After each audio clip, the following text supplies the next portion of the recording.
Story of a Doctor and a Snake. This is a story about a snake. It had entered into the narrator's room. The narrator is a doctor. He had just started his practice those days. Doctor sees his face in the mirror. It was a hot summer night. The doctor had his meals at the restaurant and returned home. The rented house was not electrified, so he lighted the kerosene lamp. Then he took off his coat and shirt and opened the two windows. After some time, he settled on the chair and took out a book. There was a large mirror on the table. Those days the doctor bothered much about his looks. He, therefore, picked up the comb and parted his hair. He looked at his reflection in the mirror. Then he practiced an attractive smile. The room had many rats. They constantly made a noise. Fall of a snake on him. Doctor got up.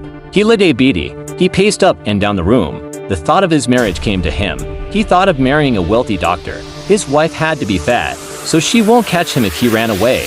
He came back and sat at the table. The sounds of rats had stopped. Suddenly, there was a dull thud. As he turned his head, a fat snake landed over his shoulder. Before the doctor could think of anything, the snake had coiled around his left arm above the elbow. His hood was spread out. His head was hardly 3 or 4 inches from his face. Doctor's thoughts and escape from the snake. A doctor sat there as if he were a piece of stone.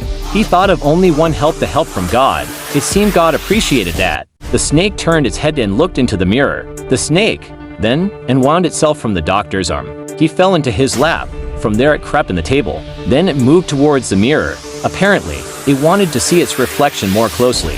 This was the doctor's opportunity. Very slowly, he got up from the chair. He ran out of the house in no moments. Doctor shifts elsewhere. He reached a friend's house and spent his time there. He came back to his house only next morning. It was about 8:30. He had with him his friend and 1 or 2 others. They had to move his things from there. However, they had little to carry. Some thief had taken away most of his things. There was no sign of the snake also.